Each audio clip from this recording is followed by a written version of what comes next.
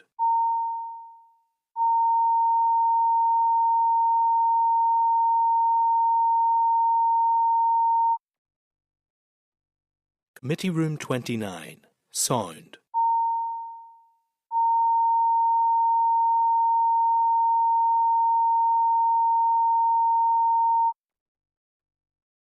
Committee Room 29, Sound.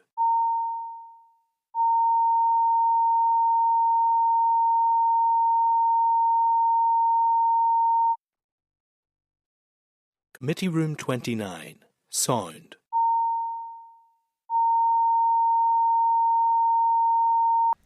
Moving at all? Just trying to write. Have you anything on there? Going to festival. Yeah. You need to lie down for a while.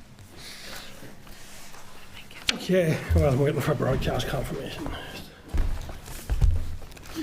Okay, we're Okay, thank you, members. So we're resuming our meeting at agenda item 8, which is the departmental briefing on the June monitoring round. So I now would like to welcome the following officials to the meeting, and indeed to welcome back John Greer, who is Deputy Secretary of Corporate Services Group, and Cherie Arnold, and Cherie is the Finance Director. The briefing paper, members, is at page 721. So John, would you please brief on the paper, and then we'll get to questions from members, please. Thank you. Yeah, thank you, Chairman, and thank you, committee members, for the opportunity to come in. And for Cherry and myself to brief you on the outturn of the 24-25 position and the June monitoring result. So I'll go quickly through the outturn for 24-25. We had a very small underspend in our departmental expenditure of 5.1 million, which equates to 0.6%. And a small underspend of 1.4% or 3 million in capital. In our annually managed expenditure, we had a small underspend of 3.5%, which relates to 351 million of underspend. Members will understand that the annually managed expenditure is demand-led and volatile, as it largely relates to social security and pensions payments. So largely, we have delivered within tolerances a balanced budget. Members were previously briefed on the budget allocated to DFC by the Executive for 25-26, which provided 940.9 million of non-ring-fenced revenue spend to the department and 270 million of capital and 48.1 million of financial transactions capital, and that resource departmental expenditure included an indicated allocation of 2.8 million for national insurance contributions, which is due to be provided in the June monitoring round. While those numbers are large, the department opening budget allocation still reflected a shortfall of 98.6 million or 12%, and 161.3 million or 38% shortfall in capital. So, as previously said at the briefing, this still represents an extremely constrained position for the department. So if I move to the June monitoring round, so as part of this exercise, all departments are asked to submit their reduced requirements. So we submitted reduced requirements totaling 12.7 million across our revenue. And that was largely down to essentially a revaluation due to vesting. In terms of the bids we made in the June monitoring round, these are obviously reflective of the allocations we didn't receive in the 25-26 budget round. So we submitted bids totaling 148.2 million. That included 0.6 million for the de-rating grant, 49.9 million of non-ring-fenced resource bids.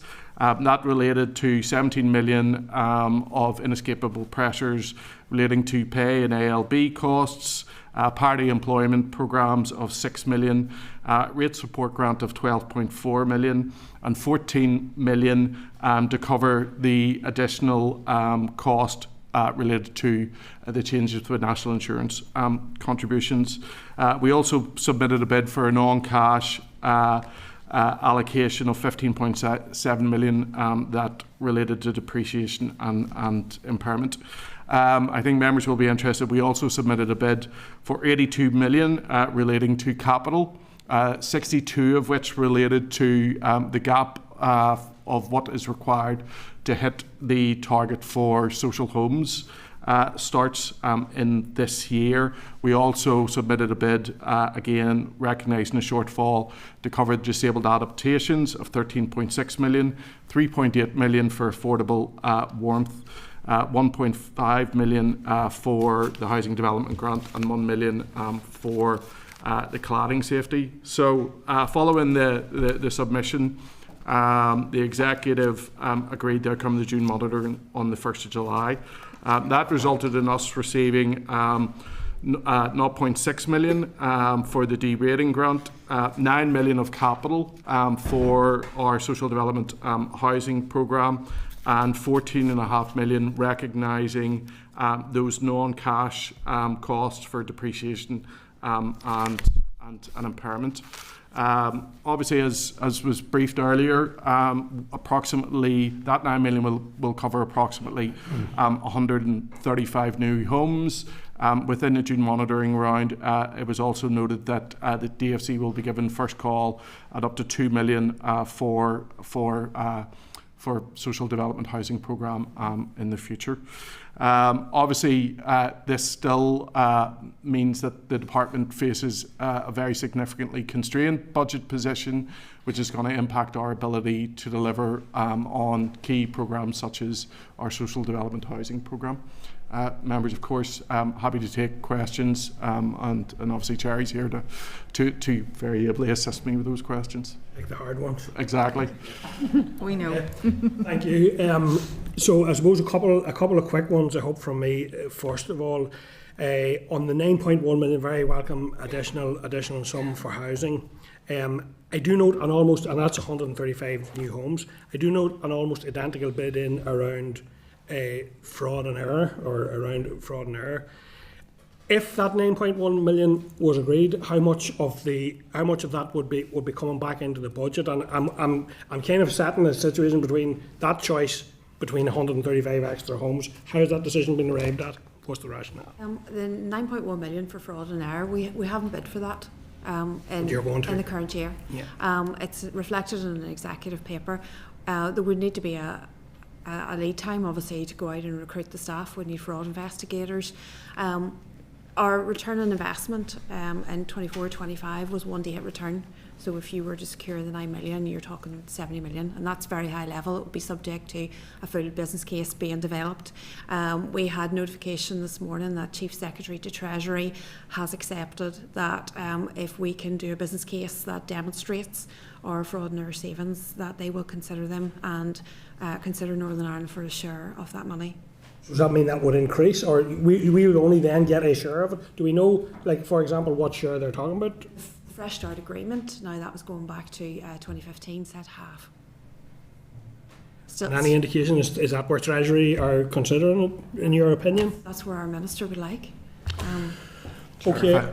If I may, and this came up in the earlier briefing, I think it's our duty as we move into multi-year budgets to recognise the importance, and I guess we would plead with you as members of the committee to help us make the case for multi-year investment in things like fraud and error, which are an investment that will see further funding come back into the executive.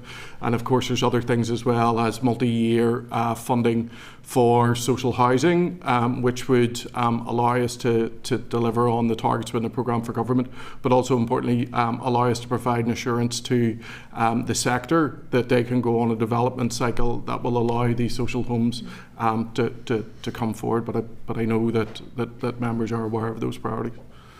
Okay, thanks, John. The other one that I was interested in is 13.604, I think, in relation to disability adaptations. There's an indication that was previously met from another source and that this is a new bid. So what has changed to require this to be bid for in this fashion, and what would the knock-on impact be in terms of that on other programmes or other house building efforts? So you're correct. We bid for 30.8 to adapt NHE properties for tenants with living with disabilities. We've heavily constrained budget this year. We're not able to fund that.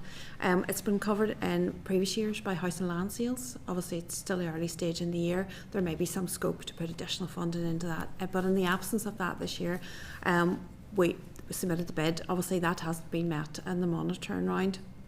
And obviously, it's something we will at this stage assess and table for the next monitoring round.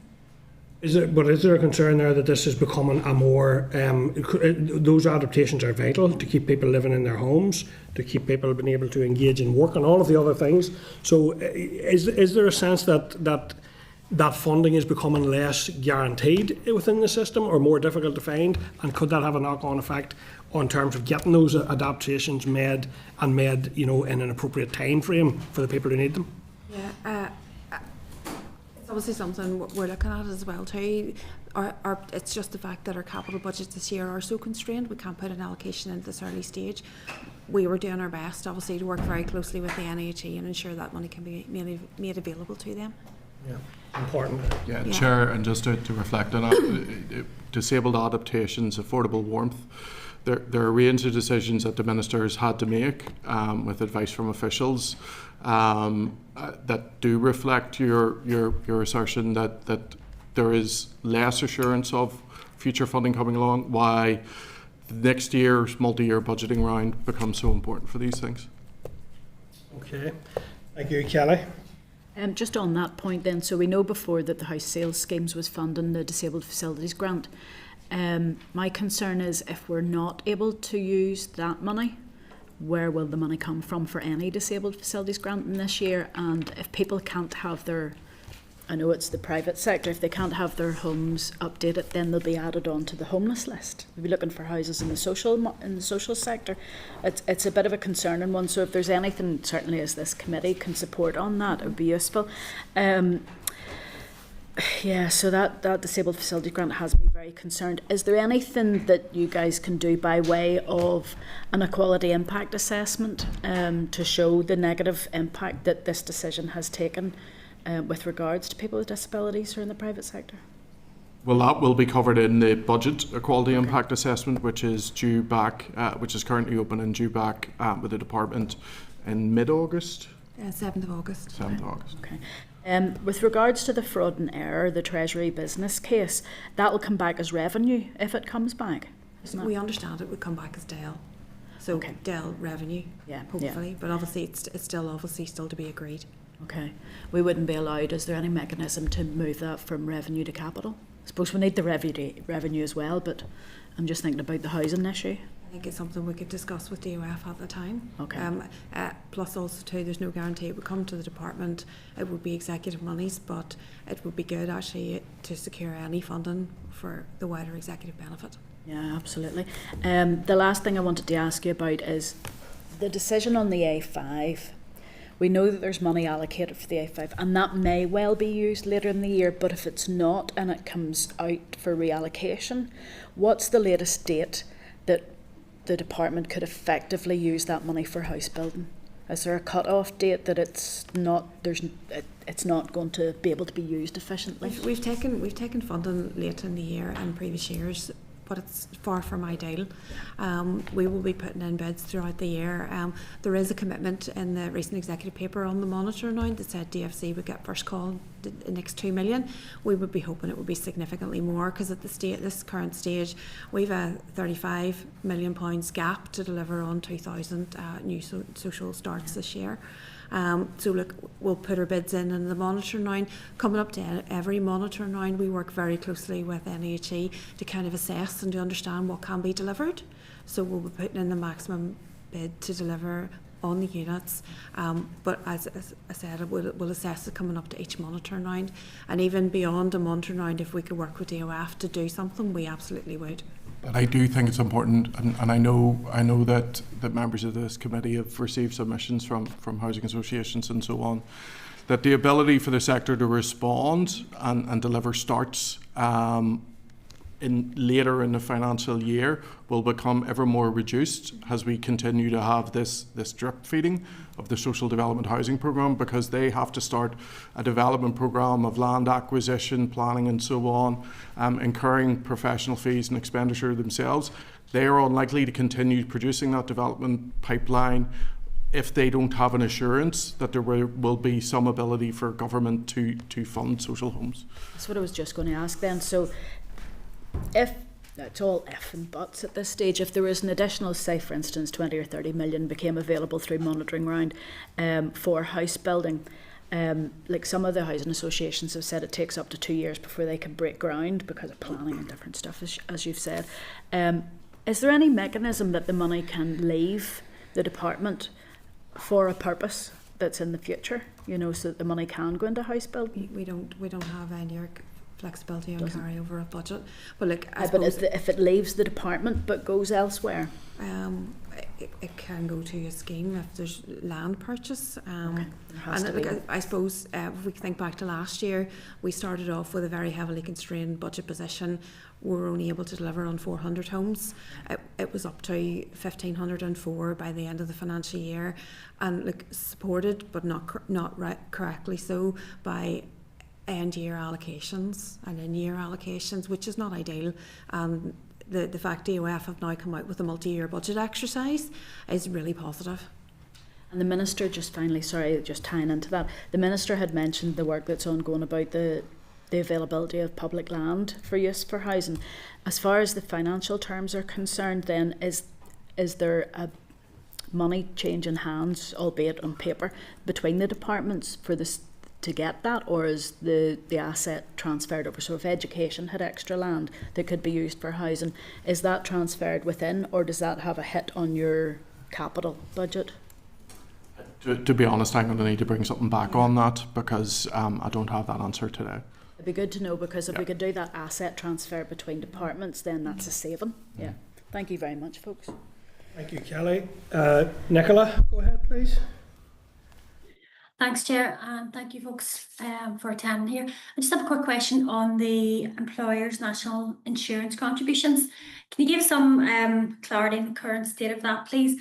And I know you've noted there in your briefing that the British government did award local councils in England some support. So has the department sought any support from the British government for the community and voluntary sector here? Yeah, we received an allocation in the June monitoring round of 2.8 million for national insurance contributions within the department, significantly less than what was required. We have, for the voluntary community sector, funded the pressures. So Minister, when the budget was set, he given an additional 2.8 million actually out. It's a coincidence, the same amount of money to the voluntary community sector this year. We submitted a bid in the June monitoring round for 17.1 million for our own pay pressures within the department. That included pressures within our arm's length bodies. But alongside that as well too, we also submitted a 14.4 million bid for third party national insurance. That was for pressures within local government, 12.2 million, and 2.2 million for Supporting People programme. But at this stage, the pressure for the voluntary community sector, it has been funded in the allocations the department has made. So it's the other groups, the local government, not there, they're still feeling the pressure then? Yeah, at the end of the day, we're working with the money that's been allocated to the department that the executive has received. The executive would have received the bar consequential of decisions made at UK level, which would have included the money that has gone to English local authorities. It hasn't been received by this department. And sorry, just finally, were you able to manage to cover the cost for the actual department for increased national insurance contributions? No, the allocation that we got falls significantly short, and because of that and also pay pressures, we submitted 17.1 million bid. There's a small amount of running costs in that bid, but it's predominantly pay and national insurance, and there's been no allocations for that. Okay, thank you for that clarity. Thanks, Chair. I just asked a question of clarification, just I didn't pick it up, sorry.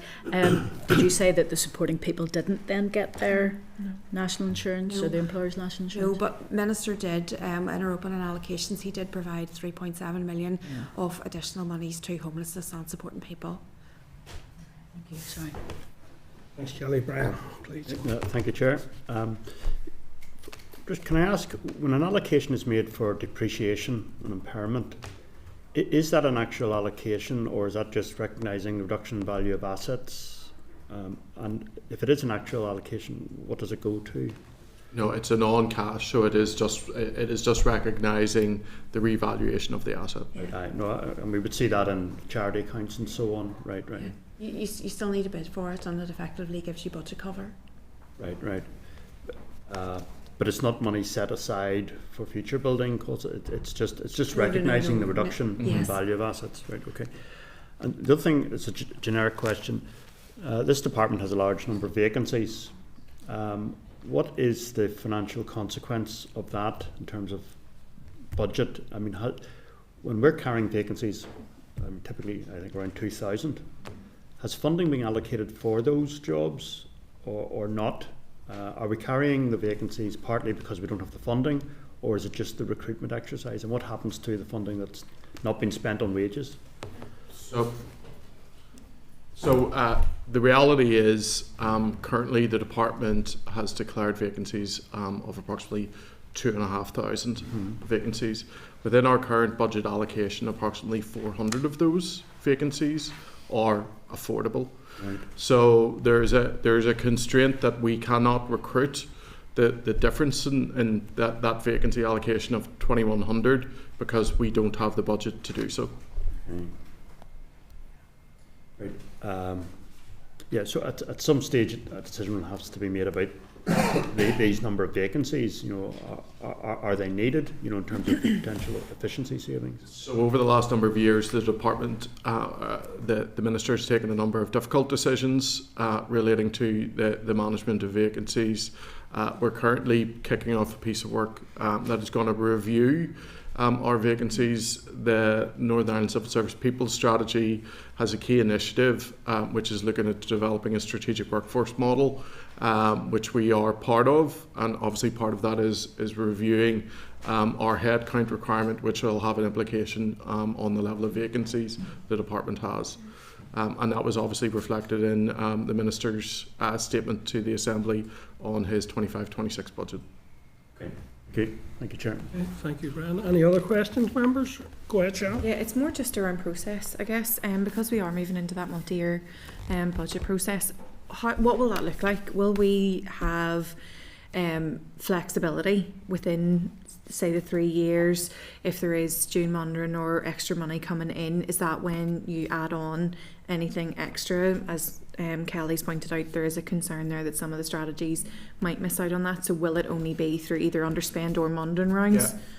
You'll be aware the fact that we're now going into a budget cycle that's 3 years as opposed to 1 year, but the conditions don't change. Things will happen at a pace, and some things will not happen for a bunch of different reasons. If we think about the A5 ruling and the implication that has on the expenditure there, those conditions won't change. So there will still be opportunities for things to move throughout departments, and there will still be opportunities for departments to vary monies to different priorities within that 3 year window. And to the question that Kelly put in the previous in terms of budget allocations for strategies, we will always seek to make an allocation for what we either 100% know we will need, or what we have a very sound understanding of what we think we will need in these strategies, and we will make that allocation. That is not to say that during any financial year or period of 3 years, you will be required, because of outside events or new data and knowledge, to do new things. There will still be the opportunity to work with colleagues and departmental colleagues across the executive's 9 departments to seek additional funding for those priorities. And again, it is important to say that a lot of the work that the department does is executive strategies. So other departments will be doing similar to fund relevant interventions that will contribute to delivering on those strategies. And the likes of arm's length bodies who are funded by the Department for Communities, will they be told at the start of that process, this is what your allocation is for 3 years? Or is it still going to be that kind of will they know exactly how much they're getting in year 1, year 2, year 3 is basically what I'm asking. My expectation is that they would be getting that assurance, as we will be getting that assurance from the executive. So we will want to provide them with that certainty. Now, there will be, like any good organisation there will be ongoing in-year monitoring of how they're spending their money and so on, to see if there's opportunities for money to be reallocated, or in fact to see if they require any additional money. Okay. Mm-hmm. Okay, well listen, thank you, Cherry and John, for your attendance today, for your briefing. Obviously we will be seeing you again as this process moves on, but thank you for your help with those issues here today. Thank you. Members, any follow-up actions in relation to this item that members wish to note? All okay. All right, members, quite a bit still to cover, so we'll move on briskly back to where we were in terms of correspondence. So I'm now moving on to items 6.12 to 6.19. Can I just flag to members that in relation to 6.12, the clerk has received legal advice taken on redaction of 2 surnames and a phone number. Can I just seek the committee's agreement to consider this item with those changes made, please? Yeah. Yes. I am conscious that this correspondence contains serious allegations, and consequently, I would urge caution when we discuss it. Would members agree that in the first instance the committee seeks comment from the department before considering the issue further? Members agreed with that? Yeah. Thank you. Also, in relation to item 6.18 there, members, invite to the open, would members be content that we RSVP and that I would represent the committee at that event? Here. Thank you, members. Very happy to do so. For you, Chair. Very happy to do so. A huge event. So thank you for that. Anything else, members, on 6.12 to 6.19? All members always. Sorry. Yeah, go ahead, Sian. Sorry, it was the DFC Pathways to Work Green Paper. It is just, I suppose, I know that we touched on it, and I maybe should have brought it up earlier on, but it is just that the removal of clause 5 and not clause 6 is really, really worrying in terms of that. And I think the Article 2 of that personal independence payments and universal credit bill lays out much more than what was just taken out in clause 5, and the fact that clause 6 is left sitting there tells me how little the government actually pay any heed to Northern Ireland, the fact that it was just left hanging there. So it would just be, if we are writing to the department about the green paper, anything to do with the welfare disability cuts, that we just reference that particular clause and article, and as vociferously as we can to say that they need to be removed too. If they're going to remove clause 5, they have to do the same for parity reasons for Northern Ireland. And just on that, the parity that Sian mentioned, we've always been told in the past that it cost £10 million for a new computer system for us to not be in parity with the rest of the UK. On that basis, then, if clause 6 stays, it's going to cost, we're going to breach parity then, because our people here are going to have to jump through more hoops and have a different scheme than the rest of the UK. So it's just to ask the department, is it a case then that we've broken parity and we'll need a new computer system, which is potentially has a cost of 10 million, and what are they doing with labour to get that removed? Yeah. Can I just clarify, Sean, is that a letter to DWP? I think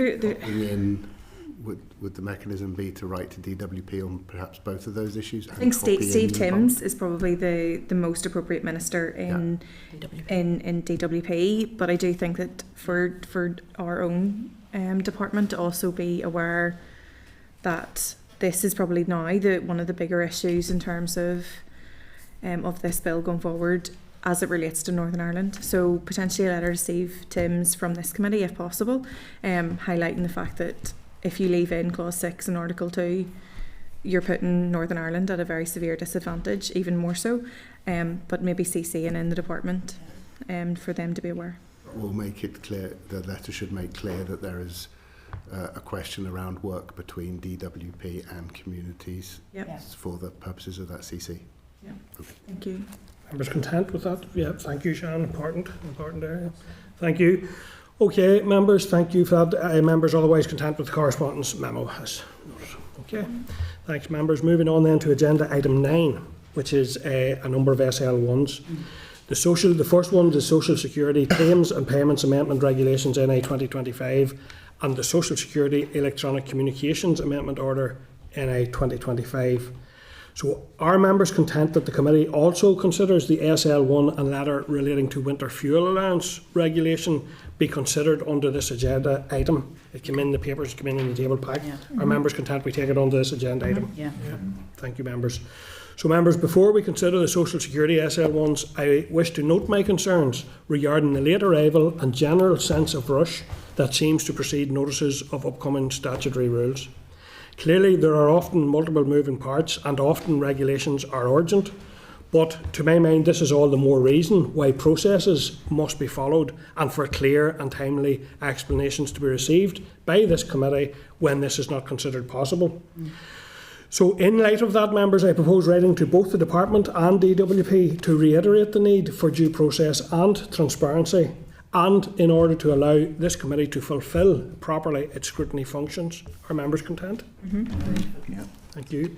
So members, a copy of the proposed rules are at page 731. The Claims and Payments Regulations will make stylistic changes to allow for the lists of specified benefits to be set out in alphabetical order and will provide for claims to industrial injuries benefit to be made by telephone. The Electronic Communications Regulations will allow claims for both industrial injuries benefit and employment and support allowance to be made electronically and for communications connected with awards of both benefits to be made electronically. Following receipt of clarification from the Department, I can confirm that the June date for the SRs is incorrect and the correct text should read, "It is proposed that these statutory rules will come into operation in August 2025. The Department has apologised for this error, members. Members, whilst personally I am content with the ambitions of the proposed regulations, I would like to propose writing to the Department to seek confirmation that the move to electronic communication will not prevent those who need in-person communication from still being able to get it. Given the nature of these benefits, I think it's important that the widest possible access is maintained. Are members agreed? We write it? Agreed. Kelly? Given the fact that we're going through the sign language bill, industrial injuries also includes those people who are musicians and others whose hearing has been damaged, and shorts workers, to be honest. So moving to telephone, it needs to include, you know, the text phone. So if we could just maybe highlight that. Yep. Thank you, Kelly. And do members have any other comments on the proposals, or are you content for the Department to proceed to make the rules? Members content, thank you. Moving on, members, to Social Security Habitual Residence and Past Presence and Temporary Absence Amendment Regulations NI 2025 in tabled papers. I have no comments on that other than to note that the Department states that the DWP regulations are being made under the urgent procedure. However, Assembly officials are not aware of any such procedure, and I think it may be an idea that we seek some clarification in relation to the apparent appearance of an urgent procedure that no one recognises. Yep. If members are content. Kelly? Just going to say, this is AMI money, so it will come through as a cost against Northern Ireland, but there will be a certain number of pensioners who will have the allocation taken from them through HMRC at a later date. Will then that be credited against Northern Ireland, or is that just taken into DWP? That's the winter fuel payments, is it? Which I'm comment. Yeah. So okay, just hold the thought. It's a good one, but just hold that for a second. So just in relation to those habitual residence ones, are members content the Department make the rule, or any other comments? Content. Thank you. And then, members, lastly, we've received a letter from the Department, also in table papers, regarding the return of winter fuel payments to many, although not all, pensioners. Individuals with an income of 35,000 or above will have their payment automatically recovered by HMRC. The Department assures the Committee it is aiming to ensure the legislation for here is operative on the same date as DWP's statutory instrument for England and Wales, to ensure there's no delay in making payments to pensioners here in the North this winter. This truncated timeline means it's unlikely the department will be able to afford the Communities Committee the opportunity to scrutinise the draft statutory rule before it comes into operation. I would also, however, like to remind members that the committee will still have 30 days or 10 sitting days, whichever is longer, to consider the SR following it being laid with the Assembly. That, of course, relates to all proposed SRs discussed today and will take us to at least at the end of September, given recess. So if time is available, the committee will expect to have the time and space to scrutinise the winter fuel payment SR in detail.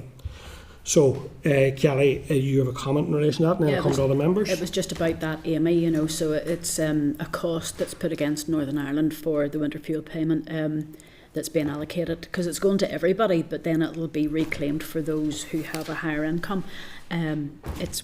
Where does that get credited to? Is that part of the money that Treasury is going to provide back to here, or is that just assumed within DWP, but it should then come off the Northern Ireland total? So members content we seek information on that? Yeah. Any other comments, members, or are members otherwise content for the department to proceed to make their own? Yeah. Content. And we will receive the legislation. Will we receive the SR? Is that correct? In September. Just in our September papers, or can we receive it over the summer, just so that we're seeing it? My understanding from the department, Brian, is that we will receive the appropriate documentation. The pinch will be on allowing time for the committee to consider the drafting prior to it being laid. Mm-hmm. That doesn't preclude the committee from reviewing it once it has been laid. That's when the 30 days or the 10 sitting days kicks in. But and I think it's a 21-day convention prior to it being laid. I think that's where the pressure is going to be, and that's where the department is not able to confirm that the committee will have it in that time. But my full understanding is that we will receive the text as soon as it is available. I'll confirm that with the department. No, I'm just mindful we'll probably have a lot of literature going out for our first meet in September. If we could receive it sooner, just so we have a chance to look over it. Sorry, we would consider that to be urgent, so that will be dealt with on an individual basis rather than put in one of the two packs, the July and August pack that the Chair mentioned at the beginning of the meeting. This will go straight out on receipt. So we'll have a chance, just a bit more time in August to have a look over it. Yeah, apologies, understand. Okay. Okay, happy enough with that, Brian, thank you. Okay, members, moving on then to agenda item 10. Which is a briefing by the Irish Men's Shed Associations. So the briefing paper for the item is page 738. I welcome the following representatives then to our meeting this morning.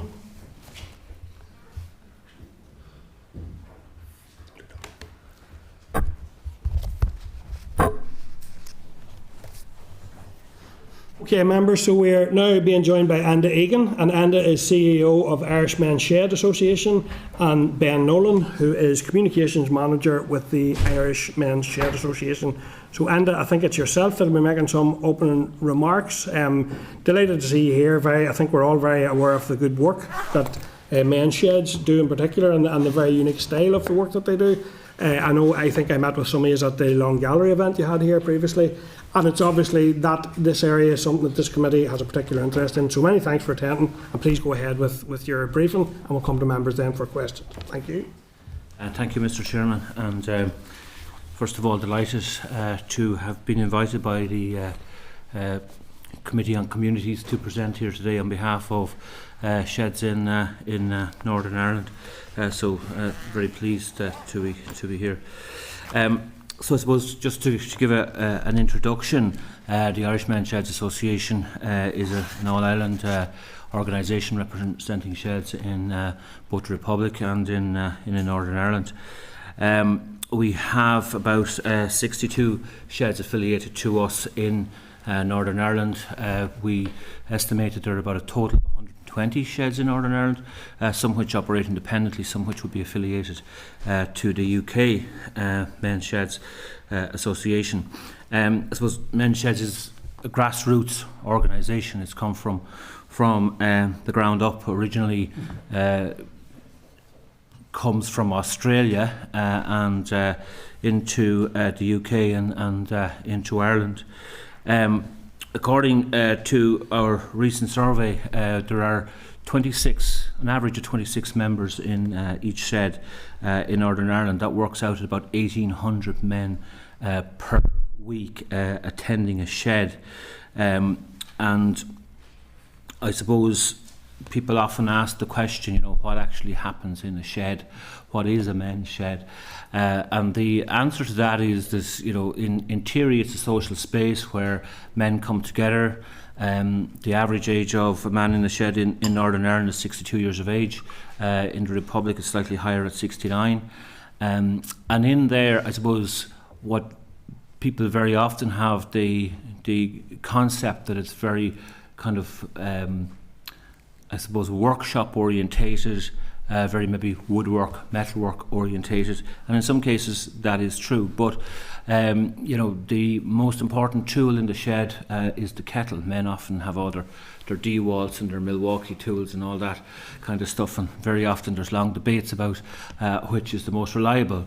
But the most important tool in the shed is actually the kettle.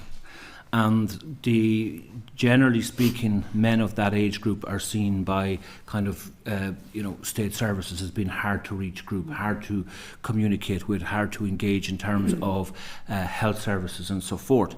And in the shed, as I said, the kettle is the most important tool. It is about the social aspect.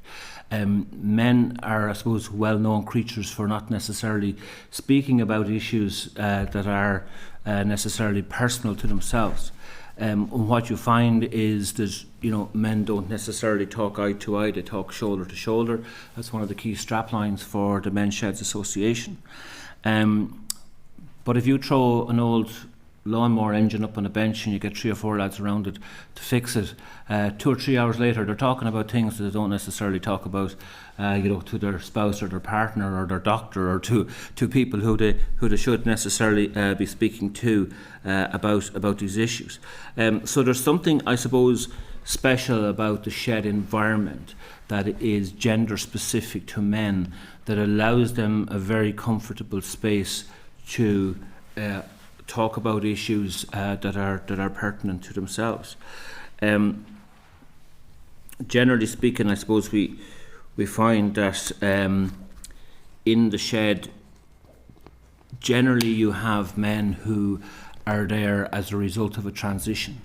That transition in their life could be retirement, is one of the major issues that brings men into a shed. So on a Friday, a man aged 65 is working in an environment, a company where he has worked maybe all his life, surrounded by loads of colleagues, and on the following Monday morning he's looking out the window and saying, where does life go from here? It also comes in at a point of maybe illness and recovery from an illness, or at a point maybe where a loved one has passed away. You generally find there is some transition point in a man's life that makes him think about, how do I rebuild my life? What is the main thing that I can do here to maybe rebuild a social network? And that is where the men's shed tends to come into play. It is also worth mentioning very clearly, I suppose, particularly to this committee, that sheds are also major community enablers within our society. It's not just the shed in isolation. You tend to find that the shed allows a load of other community groups to actually do and deliver what it is that they want to do. And that can range from church organisations to sports groups to youth clubs to older persons groups to organisations like the Best Kept Towns, where in many cases you will find that the park benches that you sit on, the flower boxes that are in the windows of local villages and towns that we go through, actually come from the men's shed.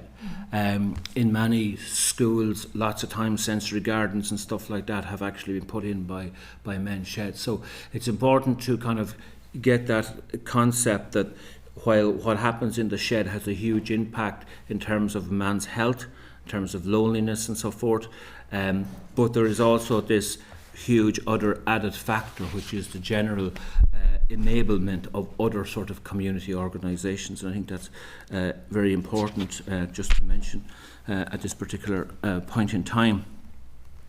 In terms, I suppose, of men's health, the men's sheds offer an alternative, sort of effective model for engaging men in their health and well-being. Some of the statistics I know that you'll be very familiar with around this are quite stark. 80% of the 200 plus suicides that take place in Northern Ireland are men. The average expectancy age for a man in Northern Ireland is 7.8 years. For females it's 8.2, so there's a gap there of 3.7. What that tells us is that men tend to die younger. They tend to die younger because they are very vulnerable to some of the main health issues, let it be cancer, let it be heart disease. The incidences among men are higher than there are among women, and the recovery rates unfortunately are less as well. Loneliness is a huge issue. I think we have lots of sort of statistics in Northern Ireland in terms of the individual wellbeing report in Northern Ireland that was 23-24, showing the age groups between 55 and 75, but 18% reported being lonely, and that rose to 23% for the age group over 75 years of age. In the Republic of Ireland, some of the latest studies in Europe shows that the Republic of Ireland is the loneliest country in the European Union. And many of those underlying factors would be quite similar in Northern Ireland. And I suppose the shed, for example, is a great place to go to try and offset and mitigate against the loneliness factors. We very often find when we do outreach in terms of sheds that, you know, men who are thinking of joining a shed will come up to you, and loneliness and social isolation are the two main factors that they will speak about. And a yearning, I suppose, to try and do something to bring themselves back into society.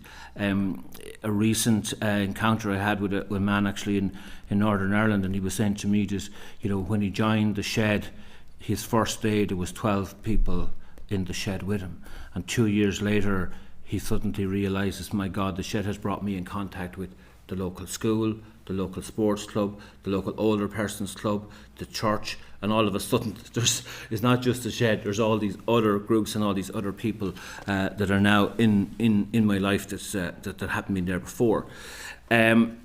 Our recent Northern Ireland Men's Shed survey reveals to us that 38% of members view mental health and isolation as among the most critical issues that the shed helps to address. And I think that runs in line with the Northern Ireland Commission on Older People's report, which indicates that about 1 in 3 people report loneliness and isolation. So there is a general theme, I suppose, that runs through. In terms, I suppose, of just our general introduction and the issues, I suppose, that are important to speak about, how we ensure that sheds are sustainable in Northern Ireland, I think is quite important. Funding, of course, comes into play, as it does in all organisations. And one of the things that we find from a recent survey is that the average annual cost of running a shed is just over £8,000. About less than £2,000 of that is received on average in grants. Okay, so the remainder gap that's there, the shed struggles to find that shortfall, which generally speaking is around £5,500, and that's made up, generally speaking, again, of maybe local fundraisers or the shed involved in making arts and crafts, or kindling tends to be quite a big product, I suppose, byproduct of sheds, and very often sheds are involved in taking pallets from local shops and places and turning it into kindling. So one of the asks, I suppose, is in terms of overall funding coming into sheds. There is certainly a requirement there to try and put a fund on a steady footing that goes specifically to sheds. There's a similar model in the Republic of Ireland, and that allows the guys who run the shed to ensure that the lights, the insurance and the rent can be paid. So in other words, you can keep the lights on and the door open and the kettle boiled, and that's, I think, a huge message in terms of our message here today, is to how can we look at bringing about that sort of sustainability piece, that you know that you have that coming. Yeah, thank you. And actually, I do want to thank you for what's a very, very clear briefing document that members have there, and it's really useful to have that. And maybe we could come back to your calls for action, but I am also really keen to get to members' questions, and I think you've just led us nicely onto the crucial part of it there, around the sustainability and the funding. I have to say I'm very aware in my own constituency, even as well as having long had an awareness of the good work in terms of my previous role as a social worker, around the very good work, and you set it out brilliantly there, Enda, around those, not only the immediate connections, which are so important and maybe absolutely critical at a given time, but that wider connection, which benefits all of the community, but it benefits, like the school are benefiting from getting the benches and all of that. Young people are benefiting from seeing all of it. So it's really, really fantastic. I know in my own area, Dungannon and Clogher both have fantastic sheds with significant challenges. So obviously that's a lot of that's around funding. Some of it's around awareness and just promotion and that. And there's some actually probably non-financially heavy items that we could be thinking about. But in terms of funding, given the benefits that all of these types of work do in terms of reducing social isolation and loneliness, which we know has significant physical health as well as mental health problems, are there any contributions received here in the north, or indeed from the HSE, in terms of supporting these types of initiatives in Mainshed, or do you see any potential where they could add some support to the equation? Yes, I think certainly in Northern Ireland, some of the rural groups that fund some of the sheds, certainly with ourselves last year and some other partners, piloted 2 iterations of a health programme that we have called Sheds for Life, and that was through the County Down Rural Development Network. I hope I'm using the right terminology there. Rural Community Network, yeah. Yeah, they've been very good and very supportive. So the answer to the question is yes, there is. I think part of the issue is that the organisation doesn't have a structure on the ground in terms of like community development officers to coordinate and pull all that together for sheds. And I'm sure guys in sheds won't mind me saying this, but very often what you find is that the application forms that comes with these kind of funding can be cumbersome, can be difficult, and sometimes the guys in the shed, and I quote, would rather eat the form than complete it. So I think there is definitely, which you're identifying there is definitely a gap where there could be some kind of a catalyst in terms of support deployed that would probably bring about a much bigger effect beyond its effect, I suppose, that would be the sum of the parts really than what it would look like on the surface. You get quite a lot of, I think, bang for your buck in terms of having some kind of support on the ground that can coordinate sheds, that can help them to bring about extra funding in through existing schemes that might be there that they're not aware of. I fully agree, and I have to say, Pat Cassidy, for example, runs that Dungannon. Pat's a fantastic carpenter, has created a brilliant facility, open to all. A good man on the kettle as well, I have to say. I can attest to the importance of that. But the thing about applications, or indeed maintaining a Facebook page, are just not things that are within. So if we can provide some additional support, I think we can really make a real difference in terms of population health. Like that is the significance of what we're talking about. It's not dabbling around the edges, it's really fundamental. And if we do want to shift left, as the Minister of Health has flagged in the past, it's things like this that will assist with that. So thank you for that. Kelly. Thank you very much, and it's good to see you again. County Down Rural Community Network, I know Nicholas, Sandra and Francis very, very well, and the work that they do is great. But one of the things that I've noticed with men's sheds, and particularly in my area, is that capacity building. So you might have a few guys who are really dedicated and committed, and they're the ones that make the application form. But if they can't do it forever, and the capacity building then isn't there. I'm just sort of thinking of the solutions for this. I know that my local GP surgeries are socially prescribing men to go along to their men's shed to deal with isolation and mental health problems. And it tends to be men who have had to leave work because maybe they've worked in building sites or wherever it has been, and they're just not well enough to be able to do that anymore. But they're socially prescribing the men's shed, but there's no money coming to help the men's shed to deal with it. So I'm just wondering if there's something there about, we're missing a gender strategy, as we know, in Northern Ireland. So I'm just wondering if there's something there about a joint fund, the capacity building for the community organisation of the sheds, to enable, as you say, applications for funding. But then the health side is a big one. The health side, the benefits. It would be good if there was any research that was available of how the men feel after they've been at a men's shed, the improvements that have been made. But can I ask, the loss of the EU funding, has that had a big impact on some of the sheds? I'm just wondering where the availability of funding is coming from. It's not something that has been reported to us. I think the bigger issue here is the awareness of what is actually available and how to, I suppose, access that would be the bigger feedback that we get. It's not to say that the EU lack of or loss of EU funding isn't an issue, but certainly the bigger issue is to educate and to depart that knowledge as to where the funding pots are and to how to access. But the key piece is that for men in sheds, they want that support in the shed. You know, ringing up us as an organisation, while that can be a help, what they're really looking for is somebody to come out to them in the shed and help them to make those applications and to put in, you know, the proper kind of statistical information and to present that information in a way that allows that application to be weighted properly in the process of the competitive process of applications. To your point on social prescribing, I would say this point, which is somebody needs to pay for the prescription. That's we see this in loads of other areas, and to ensure that social prescribing works properly, works to the greatest extent possible, and delivers the benefits to the individual person who is prescribed, but also to the organisation who is the host organisation. There is a whole plethora of supports, I think, that needs to go in around that.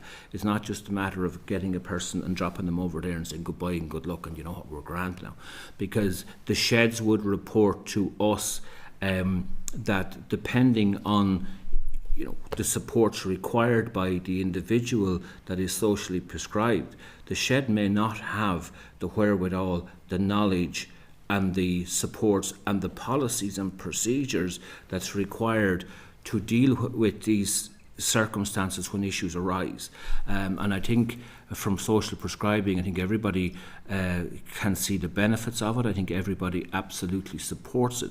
But in the absence of proper supports coming in around the organisation, and in this case you're talking about maybe a local shed in a local rural community somewhere, have they got the proper supports to be able to, you know, support the individual person when they come in through social prescribing? The answer to that in many cases is no, and the answer to that in many cases is that those organisations or group are left on their own to try and deal with that themselves. Just my conscious of time now, folks. So it's worth saying we did lose sheds due to funding gaps, and I suppose it comes down to that sustainability. When they do lose funding, there isn't another stream to take up and cover the essentials. And quick back of a fag packet calculations, 120 sheds at 3k each is about £360,000. So it's not as if it's the biggest amount of money, but if it was made up to say £500,000 per year split between a couple of departments that are getting the benefits out of it, there must be a cost benefit analysis of how much you can actually save. Yes. You know, primary care GPs and so on. So if there's anything you have on that you can share with us, that would be that social return on investment, that'd be really helpful. Really good idea, Kelly. Thank you. I'm going to Nicola and then Melissa Bryan Morris. Go ahead, Nicola, Deputy Chair, please. Thanks, Chair, and thank you for your presentation here this afternoon. I, like many of the other members of the committee here, I know the very valued work that the Men's Shed brings to our rural communities especially, and I know there's quite a few in my constituency in West Tyrone that do benefit from it. And funny, one very recently has just started in Drumore in West Tyrone in the last number of weeks, and it was already been a big success. And that leads me to my question of what kind of supports your association has for small areas or small communities that want to start a men's shed but don't really know where to begin. Have you got any advice or support for them? Absolutely, yeah. We developed in association with the UK Association and the Scottish Association, we developed a toolkit which lays out everything that a men's shed is, everything that it can be, and real practical steps as to your first meeting, the roles of officers, right down to succession. It covers a lot of that. So we have produced a toolkit which is widely available.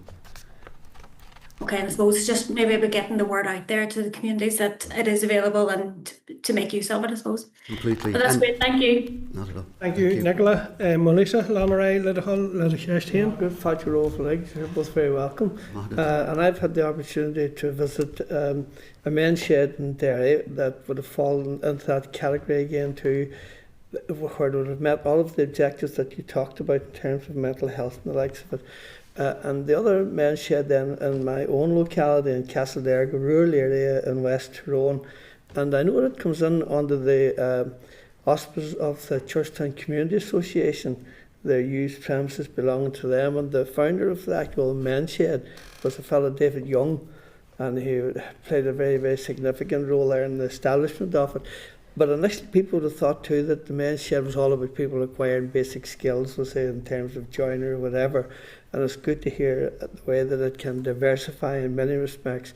And the other men's group, I don't know what comes under the title of men's shed or not, in this, in my own area, we'll say like in the Staban area in particular, it's musicians. That's where they're all introduced to playing music, guitars and the likes of it. And that's a very, very vibrant group as well too, and it rings all of those bells. So really what I'm saying is just that like the comments that everyone else has made, I think the message has to be got out there into the communities and so on, and that one has to look at just even the structures within the men's shed to ensure their continuity, because very often it's so easy, and I've seen this in my own lifetime, it's very easy starting some things. It's much more difficult keeping it going, and in that respect that's where you do need the structure in there, and hopefully that's what's actually happening at the present time, that those kind of structures are there to ensure that continuity in terms of the personnel who know how to organise and run, and then how to apply and to resource the facility. And the idea of £3,000 per men's shed, I think that's a very modest request as well too. Yeah, we are finding that other clubs are backing into men's sheds. So you might have started a choir, which then becomes a men's shed because it has the same structures and it becomes a place for people to go. There may be other activities as well. We see vintage cars being another example of activities within a men's shed, which the primary activity has sort of been subsumed into the larger shed, if you like, So that is an active. Thank you, Brian. Yep. Well, like others, I'm impressed by the modesty of your request. It doesn't sound like many of the sheds, if any, have actual staff employed. It's run voluntary, So it's a very modest request, and I imagine a lot of times with funding, you can get funding to do a project, but it's hard to get funding just for your core costs, for your electricity, your insurance, all rent, all the things you've set out. It does. I think it speaks about the difference in the perception of men's needs, in society, and when you think of the number of dedicated women's centres there are, with purpose-built buildings. and men are in sheds, you know, and I think that is a challenge to us, you know, in the perception of men's needs, and how you're addressing that. So two questions very briefly.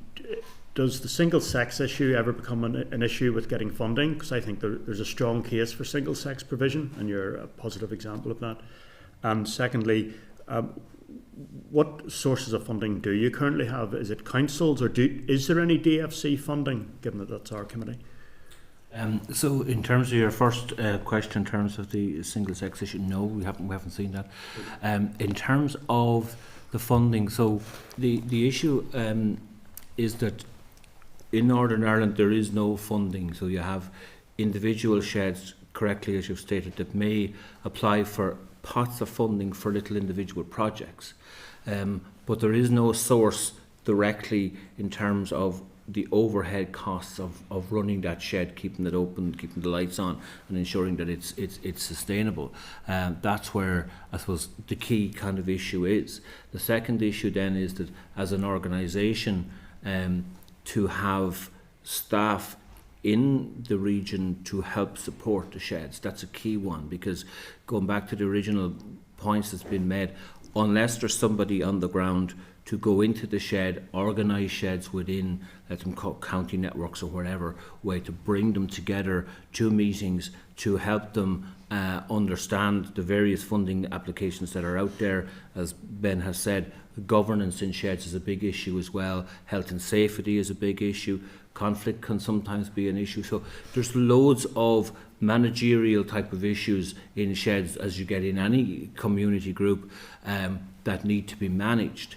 And there is support required for that. And that support, generally speaking, is boots on the ground from the point of view of paid staff. At the moment, everything is voluntary.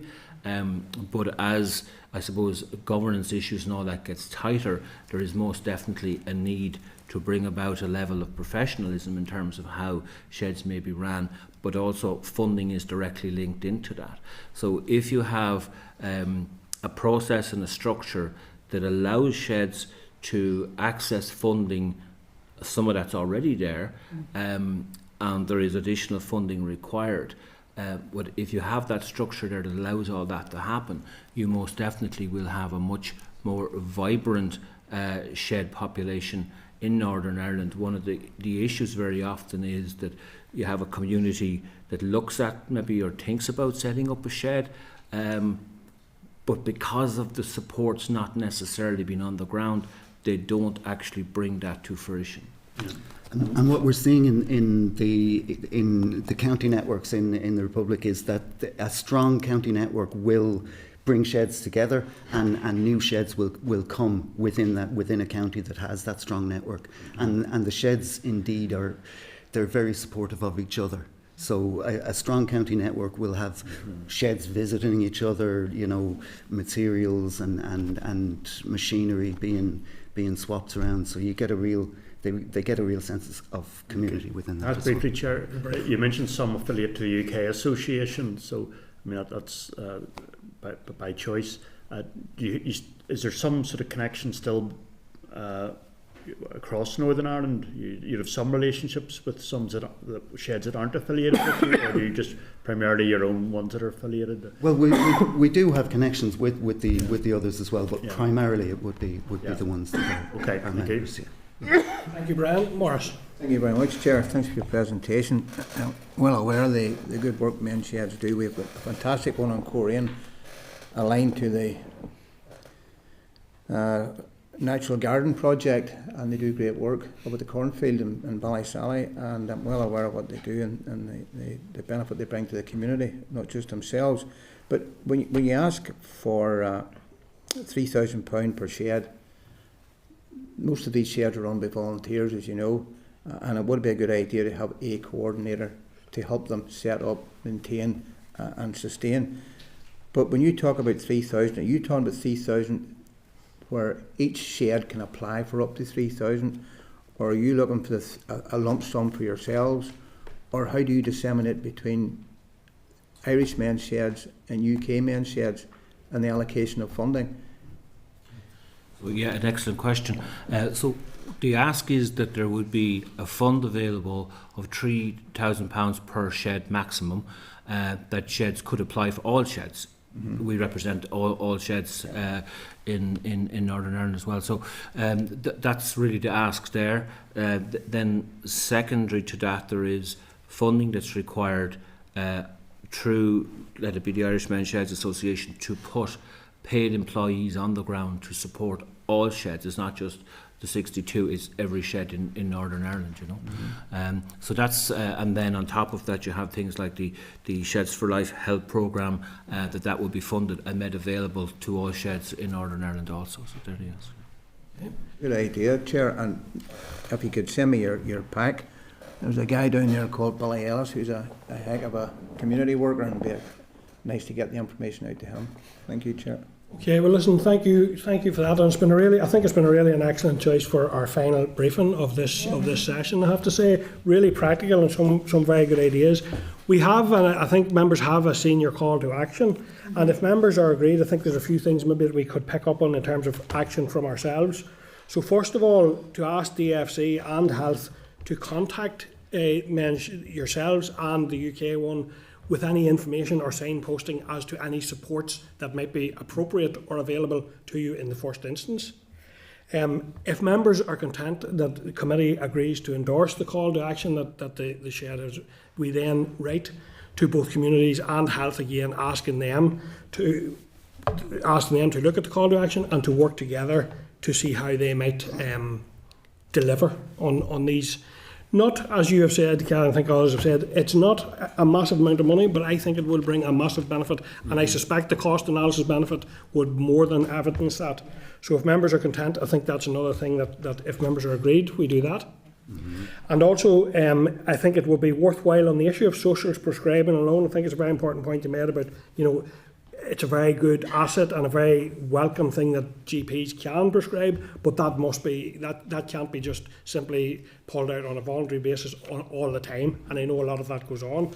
So maybe if we raise the issue of social prescribing and how that can be supported more formally and more effectively, if members are content with that. Yep.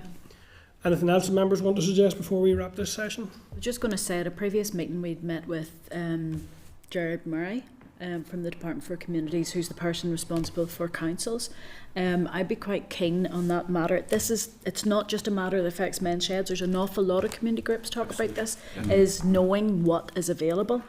I would be interested through Department for Communities, through Gerard, to ask about that capacity building. Is there allocation within councils for a person or an investment in an organisation that shares out that information locally? Because I would imagine by enabling applications for funding, it would actually release so much local money into the economy that would help organisations, and then the benefits roll on from that. So I don't know whether it's Gerard Murray has taken on that role now. So yeah, and maybe it might be an idea to write to Solace in relation to include Solace in these correspondence in relation to that. And you're suggesting a single point of contact where all groups can sort of use as a navigator. There could be somebody there. If you imagine it's like a business angel type person, there's somebody who you can reach out to, and they'll have access to information or know where to go and look for it for you. Because these are volunteers we're talking about, and they don't have the capacity to hunt. Yeah. I think if that role exists at the present time, I know in the Irish Citizens Demand Council. I think some councils do. They do have it, Even a navigator as well in Mid-Ulster, but it's worth writing to see can we get a clear picture of what exists, where the gaps are, and can those be filled. So thanks members for that. Yeah. Okay, listen, very briefly now, Brian. Just briefly, can you just clarify, the Sheds for Life programme, you have a document on that? Yes. Maybe if we could receive that, and you have a costing, and I imagine it could be a variable costing, the more... Each programme is designed by the sheds who are taking part. So if you're happy to share that, it'd be absolutely. Look at that. Get that in our pack at some stage. Okay, well listen, Gora Mila Mai Agov, Vishin Aontak Simul and Aontak Tawaktak Fosta. So very interesting, very important presentation. Ben and Enda, thank you for taking time to brief us today, and we will action these elements that we have agreed. Thank you. Thank you very much. Thank you, and thanks to the committee, and thanks very much for the actions that you're proposing to take to very accurately. Thank you. Thank you. Thank you. Thanks very much. Okay, thank you, members. And we're getting there now. We're now moving on to agenda item 11, which is our forward work programme, a copy of which is on page 743. As mentioned at the start of the meeting, this will be revisited in detail on our return in September. Do members have any comments, or are they content to note the forward work programme for now? Yep, content. Thank you. Members, just in terms of agenda item 12, any other business, I would like at this opportunity to thank the committee staff for what has been an extremely busy, heavy, important session of work. And the amount of work that goes into preparing for each and every element of these meetings, never mind the meeting in its entirety, is absolutely phenomenal. The committee has undertaken some very important work and involved itself in some very significant and important conversations. For example, on the subject of benefit reform and the work that was done around that, and the pressures facing our art sector, and that was a massive amount of work and very, very welcome and important for us. I am delighted to say that Emer will be back with us as clerk very soon and will assist us as we continue to scrutinise the department and, importantly, the Sign Language Bill. I also want to say that given that James has came into post, and I think it almost was like a car changing drivers without ever pulling in to slow down. It was phenomenal in terms of the continuity it was delivered to this committee and to us as members, and I want to thank James for his work in relation to that as well. And finally, from me in relation to that, I want to thank each and every one of you for your attendance, contribution and commitment to this committee, and for your work in it, and to wish each of you a very pleasant break. And please do try to get, I think it is clear we're all ready for a break of some kind. I know we don't, despite recess, we don't switch off, but I think it is important to recharge batteries, and I think members do need to look after themselves as well. And I want to wish each and every one of you a very refreshing summer in that respect, because I guess we're going to be hitting the ground running again in a very short space of time. And yourself, you too, Chair. And you, Chair. Same to you, Chair. Yeah. Thank you. Okay, thank you. And the other thing to say is we have a card here for Ellie May. We agreed we would sign a card. There's a card here for Ellie May if members would sign that. And to check if members have any other business that they want to raise at this point. No. Thank you. Well then, members, I can confirm that our next meeting will be on 10 a.m. on Thursday 11th September 2025 in the Senate chamber, when we will have an evidence session on the Sign Language Bill from Deaf Interpreters NI. So, Correspondence Mayaga members, agus more live. Thank you. Thank you. Meeting is adjourned. Committee Room 29. Sound.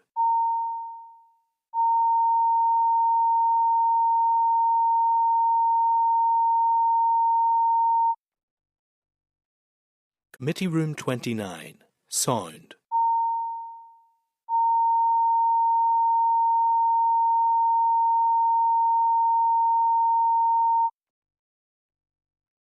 Committee Room 29. Sound.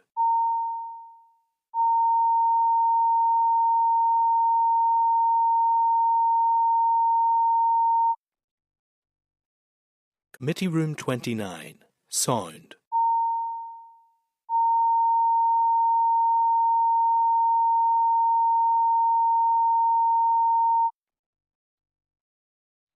29. Sound.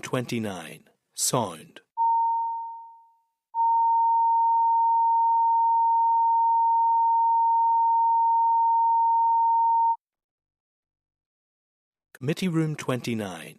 Sound.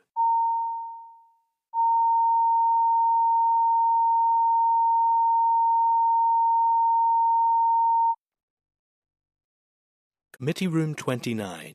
Sound. Committee Room 29. Sound. Committee Room 29. Sound.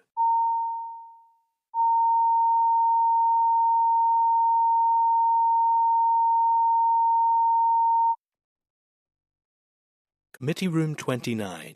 Sound.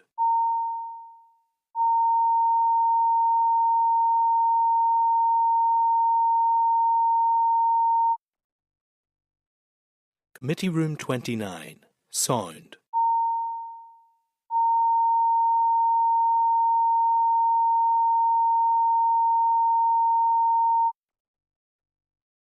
Committee Room 29, Sound.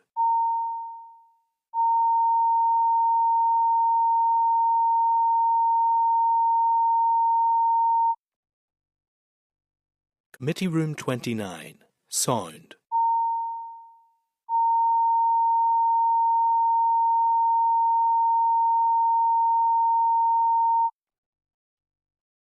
Committee Room 29, Sound.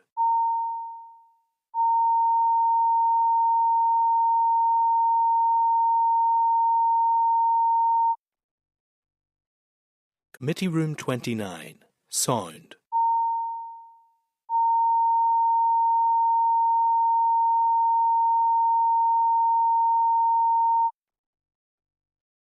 Committee Room 29, Sound.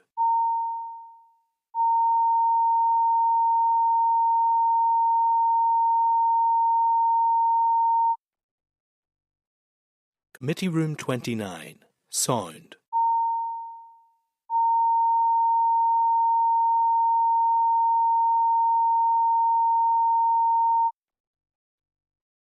Committee Room 29, Sound.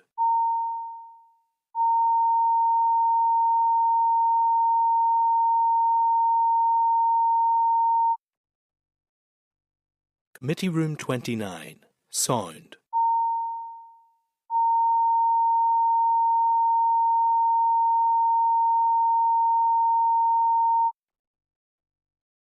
Committee Room 29, Sound.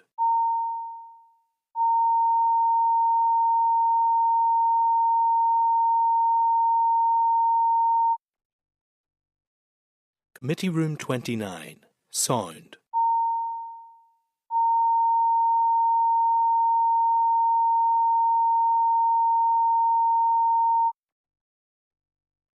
Committee Room 29, Sound.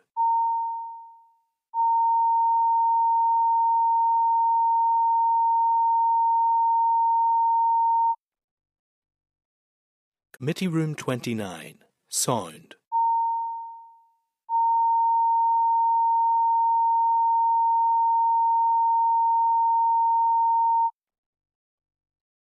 Committee Room 29, Sound.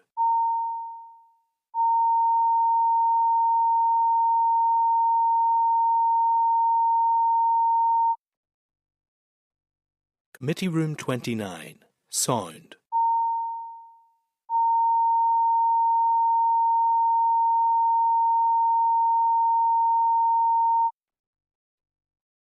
Committee Room 29, Sound.